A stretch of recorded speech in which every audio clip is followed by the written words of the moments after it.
ไปอยู่อย่าไปอยู่ใกล้ออกมาจากเส้นเหลืองหน่อย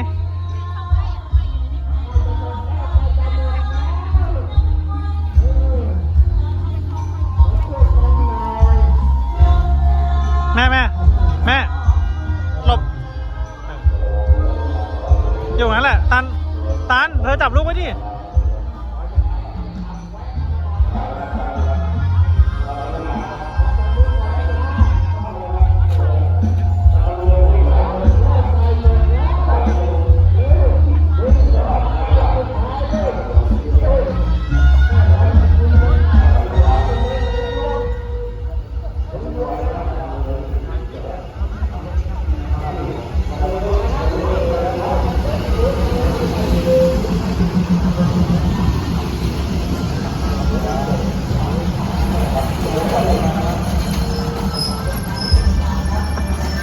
คือด่านเทวสวรรค์ที่นี่ด่านเทวสวรรค์คนเราจะได้ไปทางชลาที่1ไปคนเราไปเจอในสายขบวนที่132ประสบไปทางต้นทางสถานีนครปฐมไปทางสถานีนนทบุรีครับ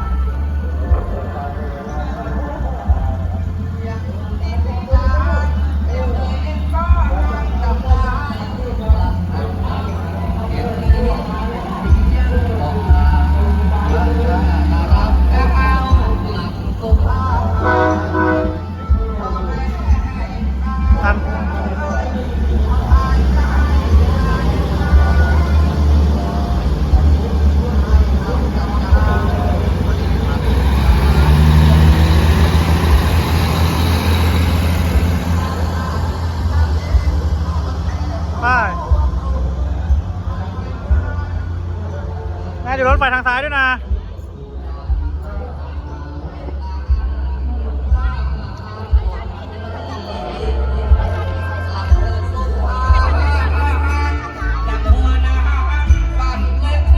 ไปเร็วไปเร็วไปเร็วไปเร็วไปเร็ว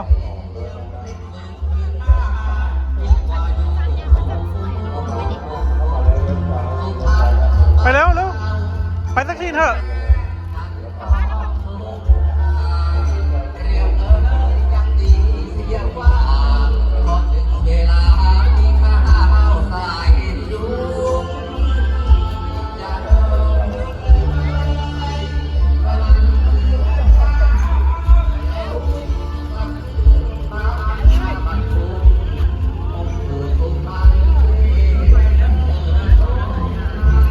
ระวังรถนะ